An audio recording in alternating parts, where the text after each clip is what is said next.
qui a signalé qu'il n'y a pas eu de consensus à Madingu et que l'opposition ne trouve jamais satisfaction, d'abord sur l'aspect du consensus.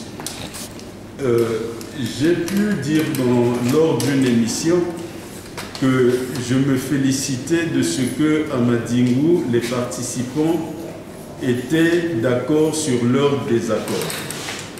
Il y a eu des points sur lesquels ils se sont entendus. Donc, si on les prenait séparément, il y a eu consensus sur les points sur lesquels ils se sont entendus parce que ça n'a pas été tranché par des votes, mais par une entente. Donc, le consensus a bien eu lieu. La question de la tenue ou non, du report ou non de l'élection, celle-là n'a pas été tranchée à Madingu. Et là-dessus aussi, il était possible de passer au vote pour trancher la question, mais toutes les parties prenantes se sont accordées pour ne pas procéder ainsi. Donc, il y a eu consensus pour renvoyer la question au chef de l'État. Et de ce point de vue, on pourrait faire crédit à l'ensemble des forces politiques d'avoir agi de la sorte. Et dans l'émission que j'évoquais à l'instant, je disais qu'en étant d'accord sur leur désaccord, les forces politiques avaient montré qu'elles étaient capables d'être d'accord. Maintenant, la question, c'est de savoir sur quoi. Mais elles ont montré qu'elles sont capables d'être d'accord. L'opposition, vous dites qu'elle n'est jamais satisfaite.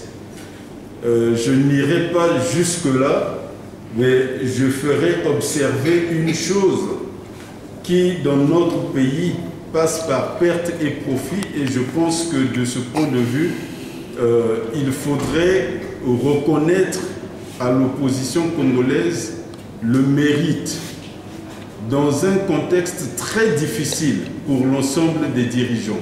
Vous savez tout ce que cette opposition a vécu. De 2015, pour ne prendre que cette période, à aujourd'hui, quand vous regardez l'opposition telle qu'elle était en 2015 et ce qu'elle est aujourd'hui, vous voyez par quelle difficulté cette opposition est passée. Mais c'est une opposition qui n'est jamais allée à l'extérieur chercher des partenaires pour troubler le pays. Ils n'ont jamais cherché à user des moyens qui seraient peu recommandables, avec leur conscience, avec seulement leur voix, en tout cas pour tous ceux qui s'expriment.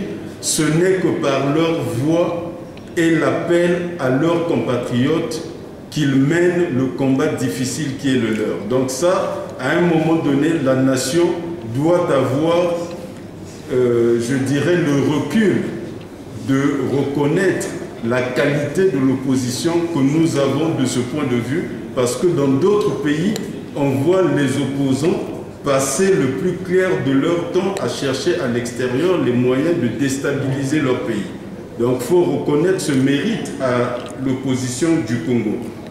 Et je disais que l'ensemble de la classe politique congolaise, de mon point de vue, a plutôt écrit une belle histoire à Madingu, qui pour moi est une histoire faite d'un ensemble de compromis, mais des compromis parcellaires.